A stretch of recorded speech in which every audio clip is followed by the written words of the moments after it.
Hello students, welcome you all to the science class. Hope you all are fine.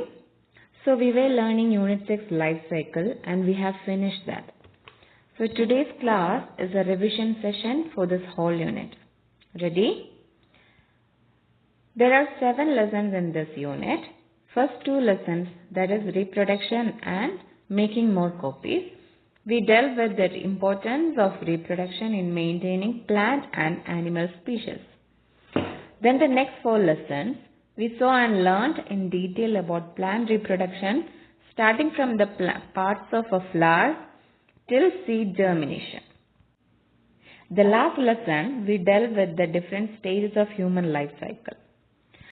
So let me remind you some of the important terms and concepts of these lessons. So first of all, we learned what is life cycle. Life cycle is the series of stages that a living being passes from birth to death. Then we learn what is reproduction. Reproduction is the process by which living organisms produce new organisms similar to themselves. That is, a living being is producing its own copy. That process is called reproduction and thus sustaining the species. Okay. Then we learn the life cycle of a frog and life cycle of a tomato plant. Life cycle of a frog. Frog lays eggs on the surface of water.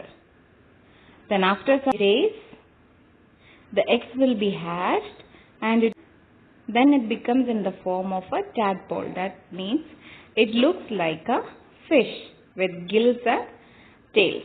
Then it passes through the stages of having 2 legs, then 4 legs, and gradually the tail will be reduced and the young frog, that is froglet, will be changed as an adult frog. So this is the life cycle of a frog which we learned. Through eggs, then through tadpole stage, then through froglet, then reaching the adult. Then we learn the life cycle of a tomato plant. Tomatoes are reproducing through seeds. The seeds are sown and are changed to seedling, that is young plant. And then mature plant. The plant will grow and it will reach the mature state. Then flowers will come. Then after that it will be changed as fruit. Then again the cycle will continue. Then we learned about endangered species. Today, many plants and animals cannot reproduce quickly enough. Some are in danger of dying out. We say that they are endangered. And we dealt in detail about the reasons too. Then parts of a flower. Mainly there are 4 parts. The first part is sepal, which is the supporting part. Then comes the petal, which is very brightly colored and scented. Then comes the male reproductive part, stamen, which consists of 2 parts, anther and filament. And inside anther there will be pollens. That is the male cells.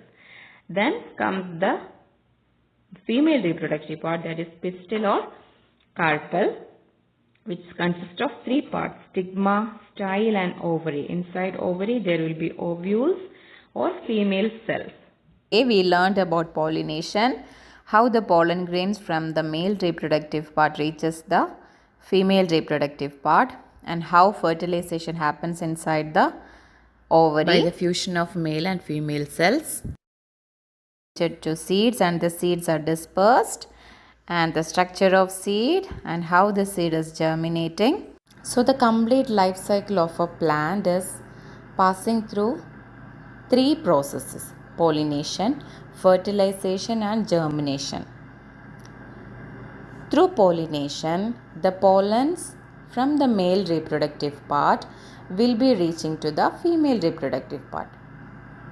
Then after that, these male cells have to join with the female cells for the sexual reproduction, and that process is called fertilization. And through fertilization, the male and female cells will be fused and seeds will be produced. After that, the seeds will be dispersed to certain ways and the seeds will be sown and start to germinate. Here the process of germination starts. Roots will grow downwards and the shoots will start growing. Leaves will come. Like that, young plant will be produced. After that, a mature plant. Then again the plant at a certain stage, flowers will come. Then this same life cycle will continue. So this is the sexual reproduction in plants. This is how the plant reproduce. Then we learned the last lesson, human life cycle. Every part of our body is made up of tiny building blocks called cells. Cells are the building blocks of our body. Then we dealt with the 5 different stages of life cycle. They are infancy. The first stage is infancy. The second stage is childhood. The third stage is adolescence. The fourth stage is adulthood. The fifth stage is old age. Then we learned why people catch diseases and illness fast when they become old. As people get older, they become weaker and less healthy. Their teeth, joints and other body parts will wear out. Their skin starts to sag. That's why when people get older, they catch illness very fast. Okay? So that's it, the whole unit, life cycle. We have completed our portions. Go through all the lessons and learn everything properly. So we are winding up our last video. Revision worksheets will be provided. Follow that. Thank you so much for listening.